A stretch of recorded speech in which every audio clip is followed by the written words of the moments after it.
Então agora vamos falar quem é o cuidador de idosos. Quem são vocês? É uma pessoa que cuida de pessoas idosas com dependência, desenvolvendo ações que promovam a melhoria da sua qualidade de vida em relação a si, a família e a sociedade. Então, quem são os cuidadores? Quem são vocês? Então, quem são vocês? Vocês são as pessoas que irão cuidar desses idosos que irão envelhecer, né? Mas vocês vão fazer parte de quem? Do âmbito familiar desses idosos. Então, vocês têm que sempre ter o quê? Responsabilidade, ética. Vocês têm que sempre gostar do que vocês irão fazer, para vocês proporcionarem uma qualidade de vida, mesmo que esse idoso esteja acamado, mesmo que esse idoso esteja ativo, não importa. O cuidado tem que ser da mesma forma, tem que ser da mesma maneira, com qualidade, né? E vocês têm que ter ética, profissionalismo naquilo que vocês irão fazer. Aí eu coloquei uma fotinha aí, né, de uma cuidadora lendo um livro, proporcionando um momento de bem-estar para esse idoso, né? Então, aqui agora vamos falar das categorias do cuidador. Quais são as categorias de vocês? Existem o cuidador informal, o cuidador formal, o cuidador profissional. O cuidador informal é aquele que cuida dos seus familiares, mas não recebe para isso. O cuidador formal é o quê? É aquele que tem uma remuneração para prestar o cuidado a alguém, que já tem um curso, que já tem um conhecimento, que é o que vocês, né, serão futuros cuidadores já com uma profissão aí, com conhecimento, né? E o cuidador profissional, que é o quê? São os enfermeiros, os técnicos de enfermagens, o auxiliar de enfermagem. Então, qual que é a importância do cuidador de idosos para a família?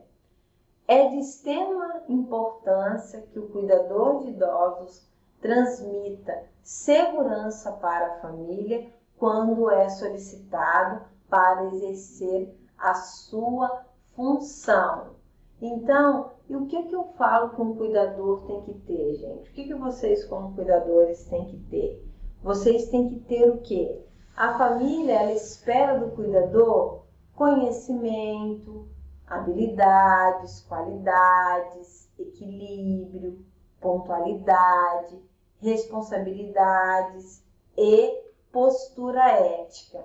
Então, é de extrema importância que vocês, como cuidadores, quando forem trabalhar na casa de alguém, né, seja de familiares ou forem em instituições de longa permanência, enfim, onde quer que vocês vá, vocês têm que ter o quê? Conhecimento, habilidade, ética, postura, caráter, que é primordial, porque assim vocês vão ficar numa casa cuidando de um idoso por muito e muito tempo. É muito importante isso. Ah, não tem ninguém vendo. Mesmo que não tenha ninguém vendo, eu acho que a consciência de cada um é que tem que valer, que tem que falar mais alto, se chama caráter, né? E as pessoas que se prestam a cuidar de outras pessoas têm que ter caráter, têm que ter ética, têm que ter postura diante ao cuidado que vai ser prestado para esse idoso. Agora vamos falar um pouco da política nacional do idoso, né? Nós já frisamos bastante nas aulas anteriores, né? O que é a política nacional do idoso? Sua finalidade primordial da política nacional de saúde da pessoa idosa é recuperar, manter e promover a autonomia e independência dos indivíduos idosos. Então, para ser considerado uma pessoa idosa, ela é considerada uma pessoa idosa a partir de quê? De 60 anos.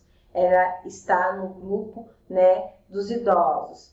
Então, hoje o envelhecimento, cada vez mais as pessoas estão envelhecendo, mas elas estão envelhecendo com qualidade de vida, não envelhecimento, né, como era antes. Hoje as pessoas estão vivendo até 80, 90, 100 anos, a medicina está aí avançada, né? Então, o que essa política proporciona e deve proporcionar para esse idoso qualidade de vida, que seus direitos e seus deveres sejam exercidos de forma certa, de forma correta.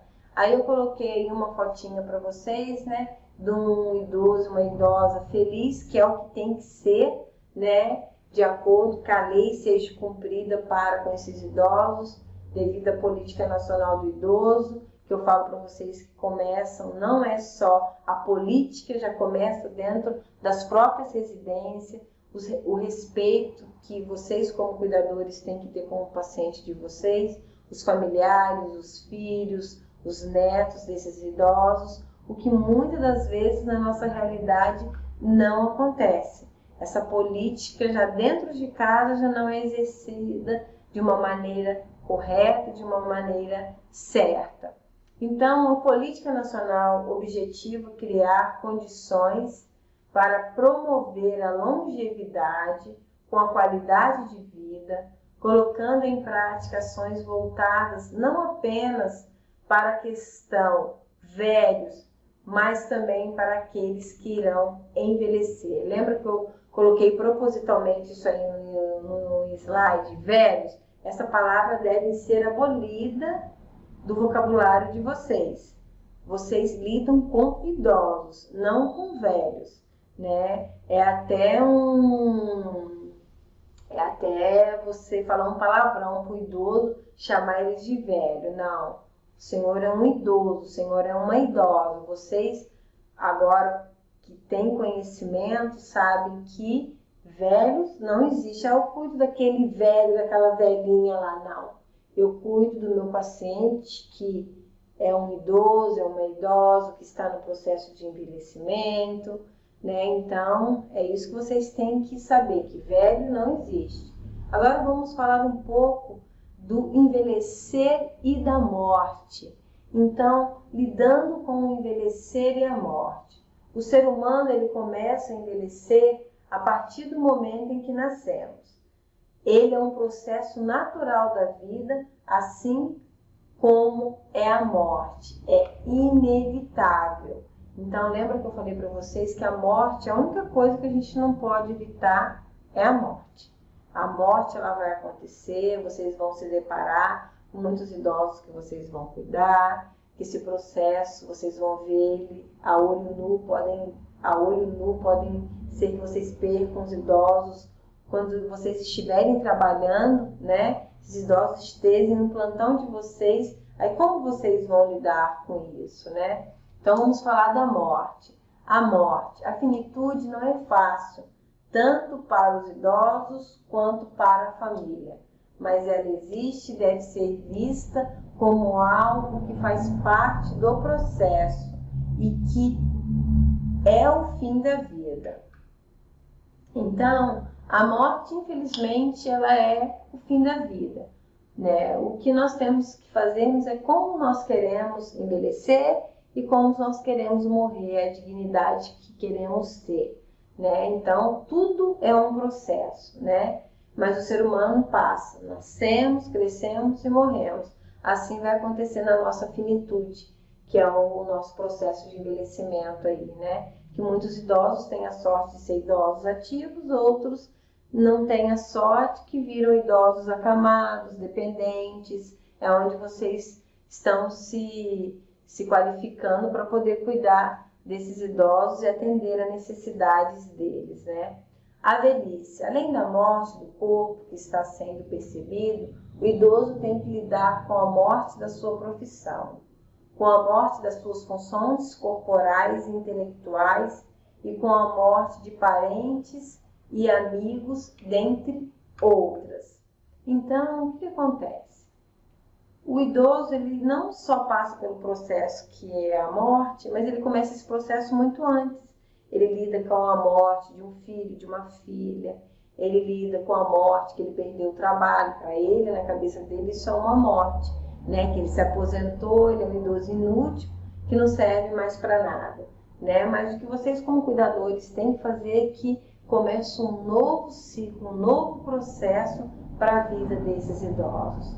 Então, o idoso, na maioria das vezes, passa a ser considerado pela sociedade como sinônimo de morte.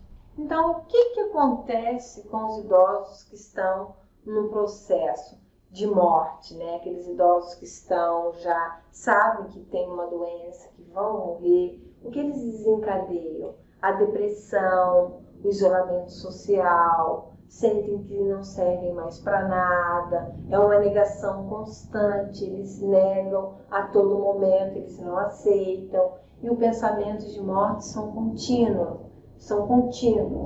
E os pensamentos de morte são contínuos, eles levantam pensando na morte, anoitecem pensando na morte. Então, é isso que eu queria falar para vocês, né? Essa foi a nossa breve revisão de todo o conteúdo, né, do módulo D. Agradeço a atenção de todos. Coloquei aí uma fotinha agradecendo pela atenção e uma idosa aí super feliz, né, tomando o café com uma cuidadora de idosos, que é assim que tem que ser, né? O idoso sempre tem que estar feliz. Então, muito obrigado pela atenção.